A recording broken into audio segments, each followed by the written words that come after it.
నువ్వే జేజమ్మవి కదమ్మా. నేనా? మా అరుంధదమ్మవి నువ్వే కదమ్మా. తెలుగు తక్కువగా మాట్లాడొద్దు చంద్రమా.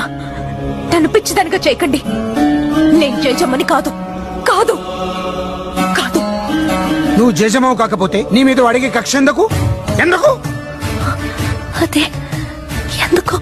నువ్వే జేజమ్మవి కాబట్టి. కాదు, అబద్ధం. వాడిని నాశనం చేయగలనని జేజమ్మని నమ్మితే అది ఎలాగో తనకి తెలిసే ఉంటుంది. మళ్ళీ పుట్టిన ఈ జేజమ్మకే అది తెలియాలి. జేజమ్మ చెప్పు. నేను జేజమ్మని కాదంటే వినిపించుకోరే. నా చుట్టూ ఈ కట్టు కదలేంటి? నీ చుట్టూ రగులుతున్న ఈ వినాశనం అబద్ధమా? నిన్ను వాడు నాశనం చేస్తాననడం అబద్ధమా?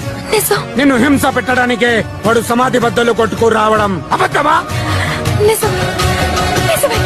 అప్పుడు నువ్వే జేజమ్మ అన్నది కూడా నిజం. నువ్వు మళ్ళీ పుట్టావుని అల్లా సాక్షిగా నేను నమ్ముతున్నాను. అది నిజం కాదు. అవును. కానే కాదు.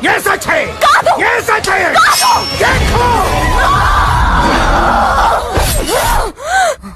మాట నిలుపుకొంటివమ్మా జేజమ్మా, మళ్ళీ జన్మ ఎత్తినావమ్మా.